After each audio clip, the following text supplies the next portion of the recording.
Assalamualaikum Ibrahim. Oke dong sana. Oke bos. Kiriman dari toko pengirim Langkon Solo 628 titik.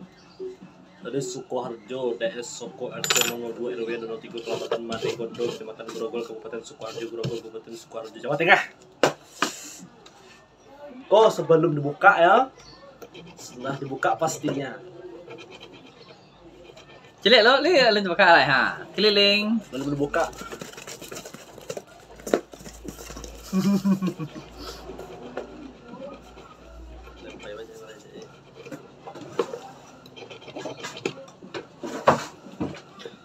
Allahumma salli wa sallim wa barik alaihi. Allahumma salli wa sallim wa barik alaihi.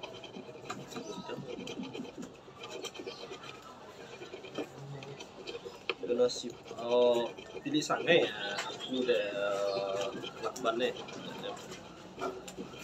Ini menurut selasi pak.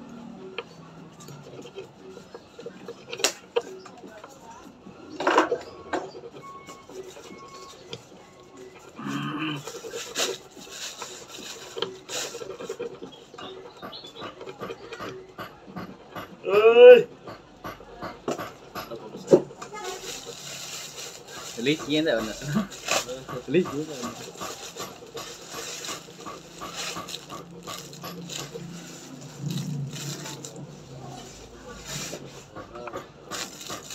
Ya kan ada yang pertama. Ada datangin tak?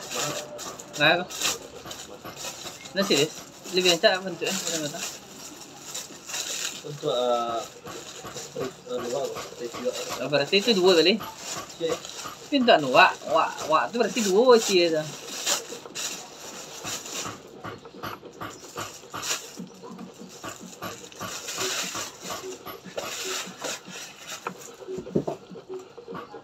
Kareng. Oh lancar. Kurang lancar melabui. Saya nak tahan. Kalau kari-kari Oh, plastik anunya itu plastik anunya. Kayak anu tas tuh ada lapisan dalam tas ah. Nah, jangan boleh tas. Baru lihat. Mungkin nak sesuai dengan tas.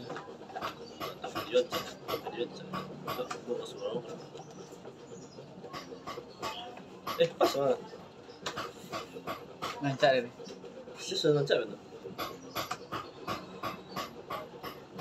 Ya saya tak boleh diontak lah.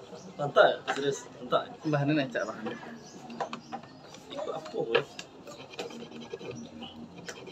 Kain tak ada apa. Kain boleh.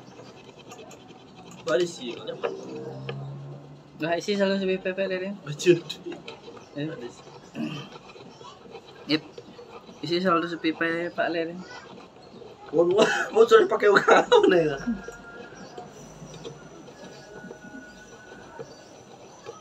Di setrika masuk sebagai dagang. Kita pakai setrika sebagai dagang. Oh iya. Iku kain biasa awalnya kemana? Model iku ah. Betul dia lah.